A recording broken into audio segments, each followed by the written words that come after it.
Okay, this thing's on. So, quick show of hands, how many of you saw me speak already this morning? Man, you guys are crazy. What are you doing? Okay. Well, thank you for being there. For those of you who weren't, I do want to do a super quick recap of what we went over this morning. It will take less than a minute, I promise, once we get that going.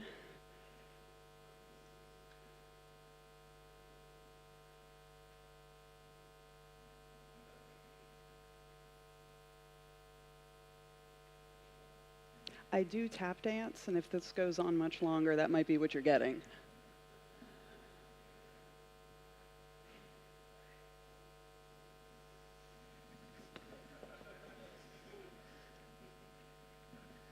See, you didn't expect that at the VR conference, did ya? Shazam. Previous. Nope. Nope. Oops, sorry. This controller's backward. Okay, perfect. All right, hello. My name is Alysha, and I live in Fort Lauderdale, Florida, and I'm super duper excited to be here talking with all of you today. For those of you who missed this morning, here's a super quick recap of what you need to know in terms of foundation so that this will make sense.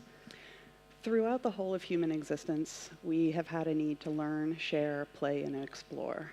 This was true of your grandparents. It will be true of your grandchildren. So just understand that even as borders shift, technologies change, worlds collide, regimes fall, the things that make us human, they don't really change that much. And it's something that I think is often lost in technological discussion is we think that we're different people than we were 20 or 30 years ago, but ultimately we're not. Okay, the how do you touch a Swedish pop star question. Right now, anytime you're doing anything that is computing, you are being mediated by a two-dimensional surface.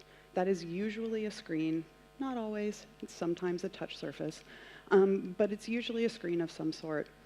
Virtual reality and augmented reality and mixed reality are going to change this. Content is going to coexist in your real world next to you, just like this bottle of water does. This is something that we have to really think about because the paradigms that we created for screen space don't necessarily make sense in physical space. And so, as screens go away and computing starts to happen in your eyes, in your head, in your body, it is going to feel more visceral and more primal than anything you've ever experienced in your data before. Like, if your phone is annoying you, you can turn it off. You can turn it over and just ignore it. When something's happening right in your face, you don't have that ability. So I think it's important to keep that in mind. Okay, you're now all caught up. So let's move forward. Okay, how to get it wrong. Right now, we're at a crucial crossroads. We're figuring out a whole lot of foundational stuff that is going to define the mediums of AR, VR, and MR probably for the next 30 years or until the next thing comes along. We have an opportunity here to fix a lot of things, but we also could have different answers if we make the wrong decisions. So the tech breakthroughs that we're seeing every day are completely staggering, and the last thing I want to do is take away from the people that are working their butts off, the scientists, the engineers, the designers, the mad scientists, the crazy tinkerers who are creating this stuff, because these breakthroughs are staggering. But I think that what often gets lost is that innovation is not about technology. Innovation is about what technology does to us as individual people, to us as people as a whole, and to the world. I see a lot of VR and AR videos. Pretty much every time something hits Vimeo or YouTube or the web, everybody sends it to me and is like, oh my God, have you seen this and what do you think? Across the board, I think they're disappointing. And I don't want to pick on any particular person, even though I'm going to do that in a second, but I don't want to. Because in a lot of these videos, the only thing that's actually new that's being shown is that it's happening here instead of here. It's the exact same behavior that we currently do on our phones, on our laptops, on our Nest digital thermostats, You know, on whatever it is you use for computing, it's the exact same behavior. It's just simply moved into your eyes. And that's not new. That's not innovative. So as I said, I'm about to pick on somebody. This is one screen, one frame from one video. And I'm picking on them because, frankly, it's the last one that I saw. But the truth is, almost every video is guilty of this same mistake, which is they make these videos completely to address you as a consumer about why you want this thing. Why is it awesome? Why is it magical? Why will it change your life? But they never, ever take into account the rest of the people in the room. So in this particular video, there's a gentleman who strides very confidently into a pool hall that frankly looks a little bit rough. And using his fancy glasses, he beats this guy at a game of billiards. I mean, what's that like for that guy? Does that guy know that this guy has all of this help? What is it like for everybody else when you walk into a room with the thing strapped to your face? So we need to really think as we design these systems, not just how do they work with our users and how do they work with our customers, but how do they work with the world around you? Because here's the thing. For as much as we all like to be lone wolves and individuals, says the girl who shaves half her head and dyes the rest gray, I get it. But as much as we like to think that we're individuals, we're incredibly social creatures. And if these technologies are rejected by society as a whole, they're never going to take off, regardless of what they might bring you. And we have a perfect example right there in glass. Glass failed, and I'm putting that in quotation marks because I think we learned a lot from it, and that's the best you can hope from any new technology. But glass's biggest issue was it didn't account for everyone who isn't wearing glass. I keep mixing these buttons up. Yes, I got it right, okay. So we need to think about these problems from a really holistic and humanistic viewpoint. If we get it wrong, we're in for a world of hurt. And I promise this whole thing is not going to be doom and gloom. I see like a lot of fear in the audience right now, so don't worry, it's going to lighten up. But we've all seen tons and tons and tons of dystopian visions. And I'll be honest, this sort of like lounge chair, sippy cup holodeck of WALL-E is probably the best of the dystopias that we could find. On the other hand, there's Hyperreal by Keiichi Matsuda. I'm not going to show the whole video because I only have 25 minutes up here and it's 7 minutes long. If you haven't seen it, I highly recommend type Hyperreal into YouTube and watch it. Because if you were to add being really hot, needing to go to the bathroom and having birds everywhere, it's literally my nightmare. It's like this man reached into my head and said, oh, we're going to really mess with Alysha now. And the reason that I bring this up is the decisions that we make today are going to have unforeseen ramifications down the line. I don't believe that the first people that created cars did it in the hopes of creating this. This is a daily occurrence in Bangkok. It's a daily occurrence in Cairo. It happens every day in Los Angeles. This is not why people work to create cars. People work to create cars to shrink distances, connect people, and make it easier to move things around. Those are all really, really, really wonderful idealistic aims. But what we're dealing with here today in 2016 is this. So what I want you to understand is that the decisions we make today really do matter in the long term. So as you're thinking about things, don't just choose the thing that's the best for today, or even the thing that's best for tomorrow, but take a longer view, play it forward, and see what happens if you make this choice, if you put this thing into the world. So things are never, ever, ever going to be easier to change and fix than they are right here and right now. If you're a parent, I am not a parent, but if you're a parent, you know that it's easier to stop bad behavior in your kid when it's new than when they're 14. And it's very similar in this medium. There's a lot we can do right now if we just slow down, really take a look about it, and think, what happens if we make this decision? What happens if we do this thing? I know this is less sexy than playing with all of the possibilities of cheating at billiards and using it to pick up girls, which is most of what you see in videos these days. But I'm telling you, this is what we need to be doing. Okay, so despite all of that doom and gloom, I'm actually a giant raging digital optimist. I'm an optimist in general, and I love technology. And I do believe there are ways that we can get it right.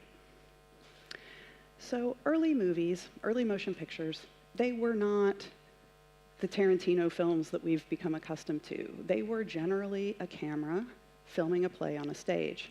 It took a little while for people to understand that film's superpower has nothing to do with the film and the camera, and everything to do with the way that the film is edited to tell a story. The reason I bring this up is I don't think we know VR or AR's superpower yet. I do believe that it has them. I think it has probably more than one, but I don't think that we've honed in and found them. So we need to really keep our eyes open, we need to keep our minds open, and we need to think what something could be. And so consequently, we need to start asking the right questions. And let me give you an example of what I mean. Can I make a spreadsheet in VR? Is not the right question. Do I want to make a spreadsheet in my eyeballs? That's the right question. Can I type in the air? Not the right question. Does using a gestural keyboard actually make sense for text entry? That's the right question.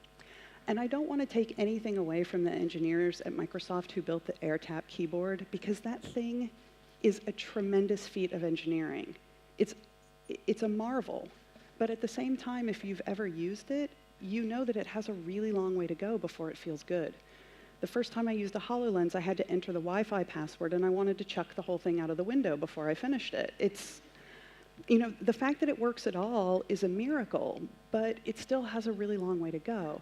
And I would say that even that might not be the right question. The right question might be, how important is text entry in this medium? I don't know. Additionally, to get it right, we need to focus on the essence of the feedback we get, not on the form. And let me explain to you what I mean. If you talk to users, they will say things like, texting is very important to me. It's how I communicate with my friends and family. It's very, very important. You cannot take texting away from me. The form of that statement is, I need to be able to send a text message. The essence of that statement is, I need to be able to communicate asynchronously with people around me. It might not have anything to do with letters and SMS messages at the end of the day. There are lots of other ways that people can communicate asynchronously. So listen to the essence of the feedback, not the form. Understand what the real need under it is. In the same way that if somebody says to you, I want an orange, if you say, I have an apple, they're probably like, okay, cool, thanks. Sometimes people speak in the solutions that they see, not the problems that they feel. So extrapolate the problem from the solution. And then make room for the new. One of the things that really concerns me when I see people talking about AR in particular is a lot of what is being done is taking everything you do on your phone and putting it in your eyeballs. But how many amazing things are there that you can do in virtual or augmented reality that you can't do on your phone? Like tons of them, right? And if we're using all of our resources trying to create a Twitter client in your eyeballs, we might not be thinking about the things that VR and AR can enable that no other technology can even touch. I think there's a tremendous opportunity here. And I think it's really, really important that we cultivate connection. I think, as I said before, we're at a crossroads, and we have a lot of choices, and this can go well or this can go badly. We need to design our technology to actually help us connect to one another, not to isolate us and distance us even further. It can bolster us emotionally, and it can help us feel a sense of belonging. Okay, so it's time for Psych 101 with the designer. I want to talk a little bit about human nature, and I know this isn't what you were expecting, but I think you need to hear it. This, of course, is Maslow's hierarchy of needs. I doubt it's new to anybody, but what I do think you might not have realized is the third level. The third level is love and belonging. I also want you to look up at the top, because that's where morality, creativity, and problem solving live. There are a lot of problems in the world right now. I don't think anybody would disagree with me on that. We can't access our creative and problem-solving centers as humans unless we have this sense of belonging taken care of. To belong, you must be who you are. If you're a TED Talk junkie, you're probably familiar with the work of Brené Brown. If you're not, you're about to be. Dr. Brené Brown is a social scientist and professor living in Houston, Texas, and she talks about a lot of things, but one of them is the difference between fitting in and belonging. And I think it's vital that everybody understand this. Fitting in means conforming to a set of expectations and being accepted because you have conformed. It's basically showing up and saying, I know the rules, I'm following the rules. Belonging, on the other hand, is showing up exactly as you are and being accepted for it, which means I'm going to stand up here in front of you and tell you I love cartoons, I'm afraid of birds, and I dress like a homeless person from the future. You have to be willing to be who you are, to belong. And here's the thing that most people are like, yeah, I'm with you, but here's the thing that most people don't understand. Fitting in is the thing we try to do when we want to belong. But fitting in is the thing that means you will never belong. As long as you're being forced to conform and to not be yourself, you will never feel the safety that belonging brings. So I tried to write this better, but I can't, so I'm just going to read a quote from Brené Brown.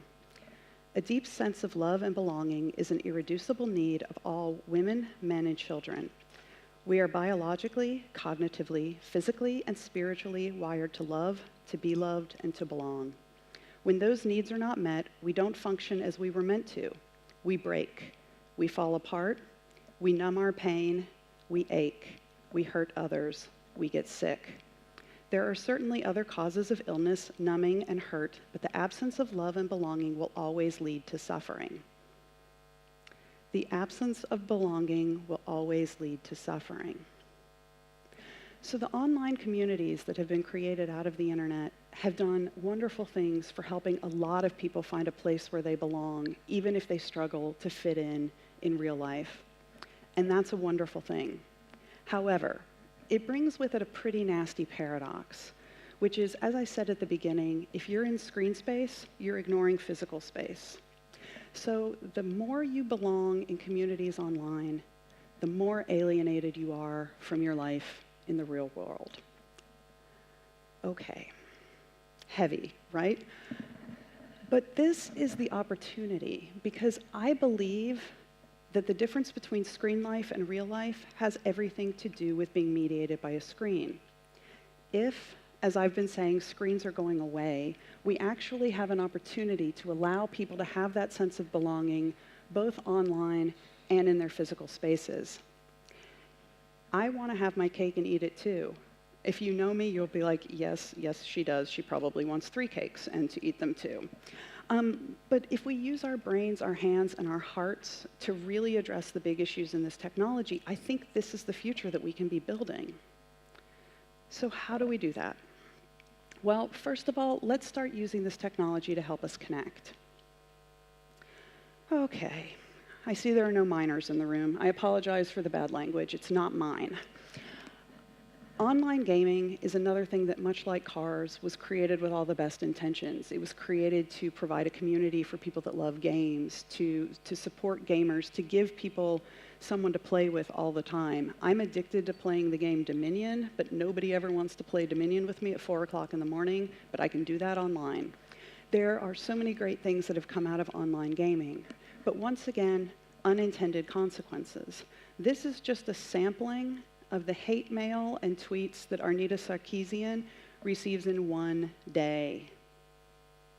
This happens to her every day.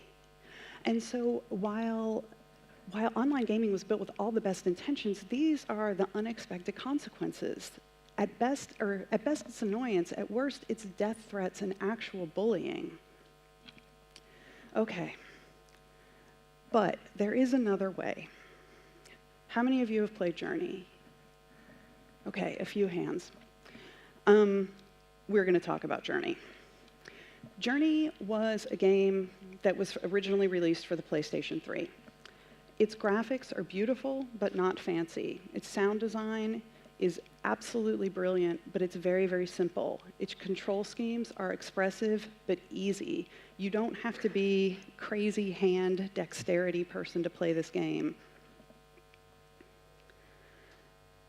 It's not a very resource... Yes, okay. Sorry, I'm very easily distracted.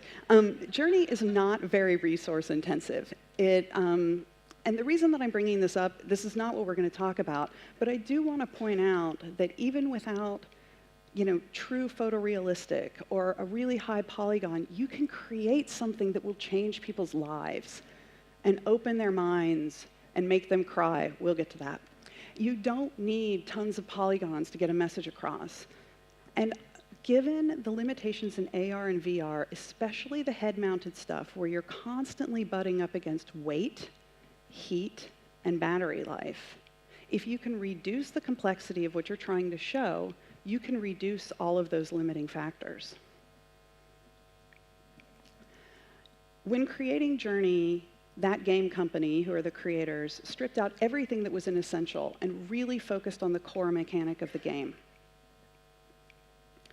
The lead designer, Genova Chen, described it as, quote, creating a universal emotion rather than a sophisticated emotion that requires language. This goes back to what I said earlier about this being more primitive, more visceral. It's the kind of thing you feel in your heart, not in your head.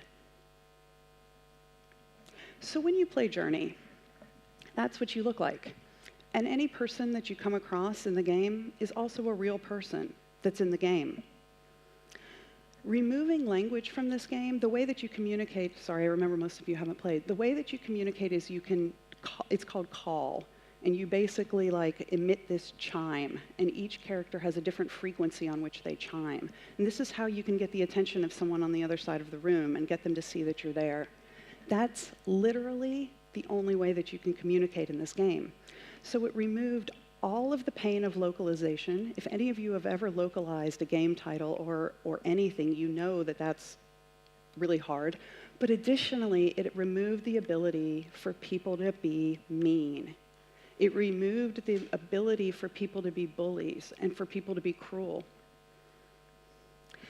The first time that I finished Journey, I got really lucky and I found a more experienced player in the game who actually led me through. I didn't know what I was getting into, but at the end of the game, spoiler alert, it finishes in the snow. The player that I played with started walking around and doing this strange little dance, and I was like, okay, I don't know what's going on here. And then the camera pulled back, and I saw that she had walked a heart around me in the snow. This is the point when I cry. Not gonna cry today. But know that I bawled my eyes out that day, and I think you believe that I did, just seeing how I am now. And lest you think that I'm just some sappy designer, which I totally am, but if you search for Journey reactions online, you will find that my experience was so common. There are entire websites and message boards devoted to people talking about how this game broke and filled their hearts at the same time. You see, there's a point when you're walking through the snow where you start to freeze. Your character literally starts to freeze. You slow down, you can barely move, and your steps start to just be a fraction of what they'd been before, and you're trudging along. But if you have a companion, if you're not alone, and if you work together, you don't get as cold, you don't move as slow, and you don't get as scared. You struggle together through this game. And if that isn't an analog for life, well, then I don't know what is. It's also worth noting that Journey is a traditional game that was played on a console with a traditional controller, yet it was able to build these huge connections between people. Can you imagine how much more powerful this would be if it actually were immersive, if you felt present in it, not like you were sitting on the couch? I mean, I can't even imagine the possibilities of what something like Journey could do in VR. It's absolutely staggering. And the reason that this game was successful at creating connection is because it was what they wanted to do. One of the main designers, whose name I'm suddenly blanking on and I don't have it in my notes, but even said, Chris Bell, there it is. Chris Bell even said in an interview that the game's mechanic was companionship.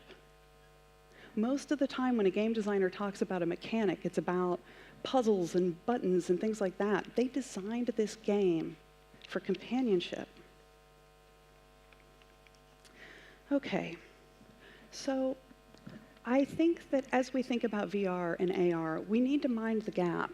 And what I mean by the gap in this case is the difference between the people using this device and the people not using this device. We are at a crossroads where we can continue to build a divide between the haves and the have-nots, to build a digital divide between people. And I don't just mean, developing countries and things like that. I literally mean if you walk in wearing AR glasses and you're talking to a barista who isn't wearing them, how do you interact with one another? We can either start to close this divide, unite people and connect people, or the decisions we make now will continue to drive us further apart. Do you want to use these devices to get to know people, to support people, and to be known and supported yourself? Or do you want to use it to cheat at a game of billiards? I mean, it's honestly a serious question. Because we're building a new reality where 2D, 3D, digital, physical, virtual, all of these things are going to start to coexist. We have an opportunity to really change computing and to really change technology to better people's lives globally. I want all of you, as you design and think and work in this space, write about this space, whatever it is you do in this space, to really think about connection and belonging. How can we use this tech to help people feel better? Because I think we have an opportunity to build a better future for everyone, both in and outside of our eyeballs. Oh, I forgot to take that out. Well, you can turn that off.